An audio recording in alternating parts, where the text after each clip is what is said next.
Ben, ça dépend dans quel référent tu te mets. Si tu te mets dans relatif, le monde des apparences, tu pourrais dire que c'est une réalité de la même manière que si tu rêves que tu reçois une gifle, eh bien, est-ce que tu as vraiment ressenti la douleur? Alors, qu'est-ce qu'on peut dire? Est-ce que c'est réel que tu as ressenti la douleur ou est-ce que c'est pas réel? Ben, on peut dire que l'expérience a été vécue, mais est-ce qu'il y a eu la réalité d'une gifle? Là, on dirait sans doute non, tu vois. Donc, tout dépend le référent qu'on prend et de ce qu'on appelle réel. Le fait qu'il y ait une expérience de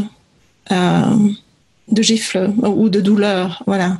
On peut dire il y a expérience de douleur, il y a vécu de douleur, mais la question c'est quelle est la nature de ce vécu? Et tout le monde s'entend à dire que quand quelque chose est rêvé, eh ben c'est pas vrai et c'est pas réel. Pourtant, l'expérience a été faite de la même manière que ce que nous appelons cette réalité.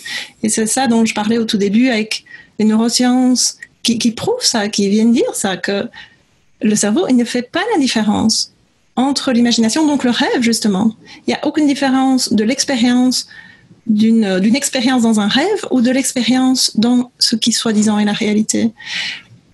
Donc, qu'est-ce qu'on veut dire quand on dit que quelque chose est réel ou pas?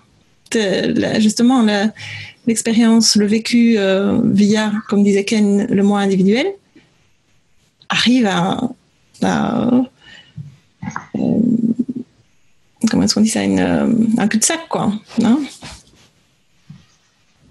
Donc, tu pourrais dire que c'est vécu comme réel, mais une fois que la conscience éveillée voit les choses clairement, comme dit Ken, voit clairement, alors c'est vu que ça n'est pas réel, ce n'est pas plus réel qu'un rêve, que la nature de ça est celle d'un rêve. Et en ce sens-là, donc, on dirait, ça n'est pas réel, c'est une apparence.